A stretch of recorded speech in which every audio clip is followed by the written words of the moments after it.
നിങ്ങളുടെ സന്തോഷ നിമിഷങ്ങളുടെ partner Aadhaar gold and precious.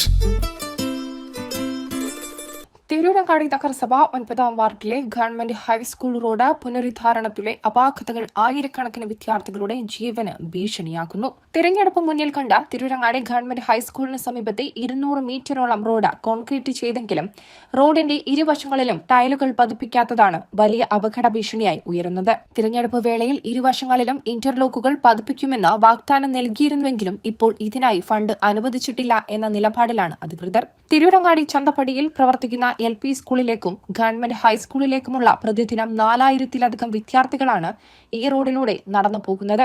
Road concrete ചെയ്തതോടെ വശങ്ങളിൽ വലിയ താഴ്ചയാണ് രൂപപ്പെട്ടിരിക്കുന്നത്. 2 വാഹനങ്ങൾ ഒരേ സമയം വന്നാൽ സൈഡ് കൊടുക്കാൻ പോലും സ്ഥലമില്ലാത്ത അവസ്ഥയാണ് ഇവിടെയുള്ളത്. വാഹനങ്ങൾ വശങ്ങളിലേക്ക് ഇറങ്ങുമ്പോൾ താഴ്ചയിലേക്ക് ചാടുന്നത് കാൽനടയാത്രക്കാരായ വിദ്യാർത്ഥികൾക്ക് വലിയ സുരക്ഷാ ഭീഷണിയാണ് ഉണ്ടാക്കുന്നത്. ഈ അശാസ്ത്രീയമായ റോഡ് നിർമ്മാണത്തിൽ നാട്ടുകാരും വലിയ ആശങ്കയിലാണ്. സ്കൂൾ കുട്ടികളുടെ ജീവൻ അപകടത്തിലാക്കുന്ന ഈ പ്രശ്നത്തിന് അടിയന്തര പരിഹാരം കാണണമെന്ന് ആവശ്യപ്പെട്ടുകൊണ്ട് സാമൂഹ്യ പ്രവർത്തകനും ആം ആദ്മി തിരൂരങ്ങാടി മണ്ഡലം സെക്രട്ടറിയുമായ അബ്ദുറഹീം പൂക്കത്ത നഗരസഭയ്ക്ക് പരാതി നൽകി. ഇന്റർലോക്ക് പതിപ്പിക്കുവാൻ നിലവിൽ ഫണ്ട് ലഭ്യമല്ലെങ്കിൽ താൽക്കാലികമായി മണ്ണിട്ട വശങ്ങളിലെ ഗട്ടറുകൾ നികത്തിയെങ്കിലും യാത്രാക്ലേശം പരിഹരിക്കണമെന്ന് അദ്ദേഹം പരാതിയിൽ ആവശ്യപ്പെട്ടു.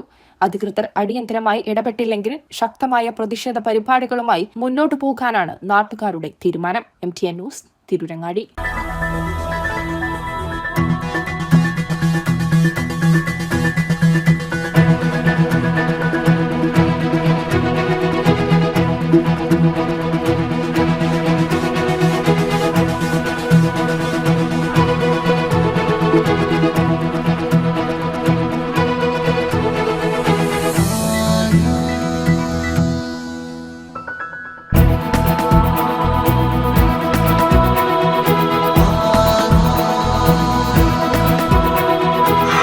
ഹൃദയം പറയും ആധാർ ഗോൾഡ്. കൊണ്ടോട്ടി, പേരാമ്പ്ര, മഞ്ചേരി, ചെമ്മാട്.